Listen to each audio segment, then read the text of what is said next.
What's going on, trading card game players? Figs here. Just played at the Niagara Regional for One Piece. I played Blue Doflamingo. I did pretty well. I went X2, 7-2, lost to Whitebeard and lost to Katakuri.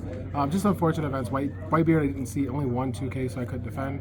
Katakuri just hit really good cards on life, so there was not much that I could really do. But been playing the deck for a long time. I did really well. I was really hoping to do better, but we got 55th place, top 64, so it was like 660 something people, so it was a very good turnout. But just wanted to showcase for you guys, very similar to the list that I posted not long ago. So there's not very many changes, but I can talk about a couple things that were actually really detrimental that mattered a lot in a lot of the matchups. So we'll get into it. So we got 3 Law Blocker. I decided to play 3. I believe I was playing 2 originally, but I opted to 3 because there were so many situations where I would play Mihawk on 9 and then want to have the 1 open for Law to block, or sometimes you just needed a quick chump blocker so you didn't have to commit a lot of cards out of hand. So I felt like 3 was really good. I actually would consider playing 4 because it was actually that, it came up a lot. So 3 Law. And then our scries, to look at the top of our deck, we're playing the 4 and 4. Sorry about the non-alt art.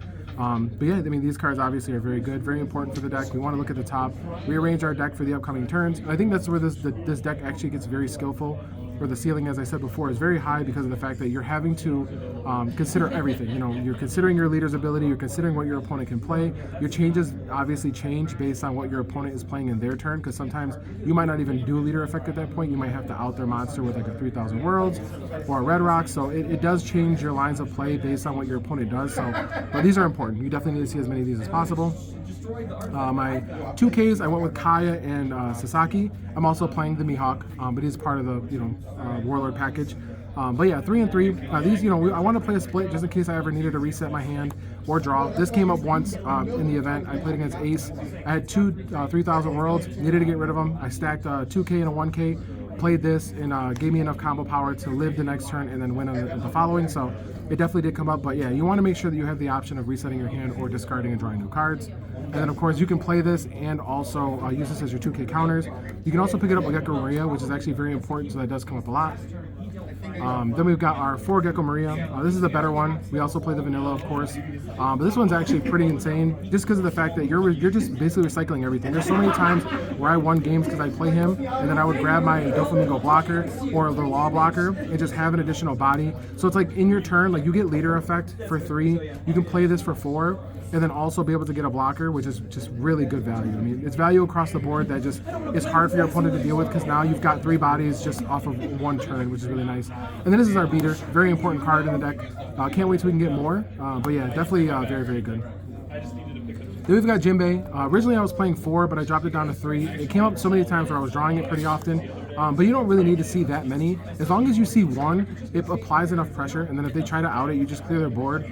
I played against like 3 Law decks, and I think every single Law deck, I bottom decked about anywhere between 6 to 8 cards. And because I'm playing Twister, the 3,000 Worlds, Jinbei, Mihawk, like you just annihilate their board the entire game, and they can't play the game. 4 Boa came up a lot. I actually found myself using her more offensively. Being able to just draw cards sometimes is really nice, because the fact that most of your bodies come from your leader, you're always keeping a heavy hand size to protect your board. So ideally, I like to swing with this, set up 2Ks on the top of my deck, swing with this, get a draw, play something off the leader, and then just be able to continue to apply pressure while keeping a nice hand size. For Mihawk, I thought about actually swapping Mihawk in and out with Kaido. I did test 2 Kaido. It wasn't for the deck. Paying 10 is very costly. Most of the time, you don't even need a big body like that. It's nice to have a 12K, but in most situations, Mihawk just does it for you. He's just big enough to put Don under to kill most big guys. And then Red Rock obviously deals with everything else, so MVP of the deck, though. Mihawk is definitely the best. 3 Dragon Twister. This card's absolutely insane. This card put in so much work against Law. Every single one of my Law matchups, I never revealed it until it came to a point where their board was full.